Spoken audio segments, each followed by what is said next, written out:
কি রিমোট খুঁজে পাচ্ছেন না? তাহলে এই ভিডিওটি সম্পূর্ণ দেখুন। আপনার হাতে থাকা অ্যান্ড্রয়েড ফোনটি হবে আপনার স্মার্ট টিভির রিমোট। হ্যাঁ, খুবই সহজে আপনার হাতে থাকা অ্যান্ড্রয়েড ফোনটি দিয়েই আপনি আপনার টিভিটি অনায়াসে রিমোট হিসেবে ব্যবহার করতে পারবেন। তাই ভিডিওটি সম্পূর্ণ দেখার অনুরোধ জানাচ্ছি। তাহলে চলুন আমি দেখিয়ে দিই কিভাবে আপনার অ্যান্ড্রয়েড ফোনটি রিমোট হিসেবে ব্যবহার করবেন এবং সকল ধরনের টিভি, অ্যান্ড্রয়েড টিভি আপনি অ্যান্ড্রয়েড অথবা গুগল টিভি এই মোবাইলের মাধ্যমে চালাতে পারবেন। তাহলে চলুন আমি আপনাদেরকে দেখিয়ে দিই। প্রথমে আপনারা প্লে স্টোরে চলে যাবেন। প্লে স্টোরে সার্চ অপশানে গিয়ে সার্চ দিবেন অ্যান্ড্রয়েড টিভি রিমোট। ওকে, এটি আমার অলরেডি ইনস্টল করা আছে। এই যে রিমোট ফর অ্যান্ড্রয়েড টিভি, এটি ইনস্টল করে নেবেন। ইনস্টল করে নেওয়ার পরে আমার অলরেডি ইনস্টল করাই আছে। এটি কোথায় আছে ওপেন করে নেবেন।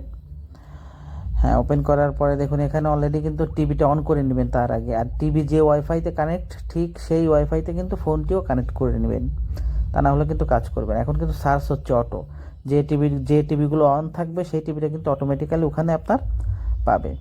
এরপরে কানেক্টে ক্লিক করার পরেই আপনার এরকম একটা অপশান আসবে, টিভিতে একটা পাস কোড যাবে।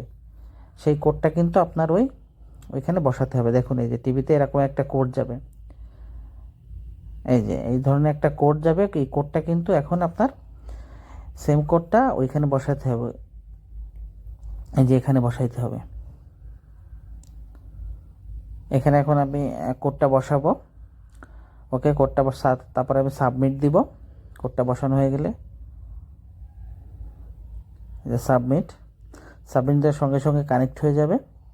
এখন চাচ্ছে আপনার নেম, এটা আপনার পরিচিতি, এটা নাম দিতে হবে যাতে আপনি চিনতে পারেন। আমি আমার নামটা দিয়ে নিলাম। ওকে, নেক্সট, আপনার এখানে নেক্সট দিবেন।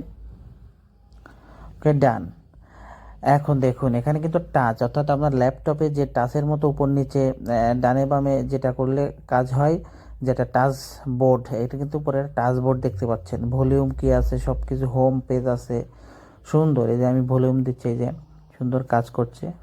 এই যে আপ ডাউন অফ করলাম, এই যে অফ হচ্ছে।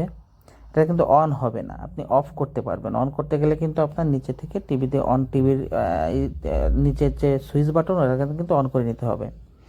ওকে, দেখুন এখন আমি কিন্তু ওই যে টাচ প্যানেলে কাজ করব। এই যে টাচ প্যানেলটা দিয়ে টাচ বোর্ড এখন আমি নিচে আনতেছি, দেখুন নিচে আসতেছে। ওকে, এবার ওকে ক্লিক করতে গেলে এরপরে ক্লিক করতে হবে।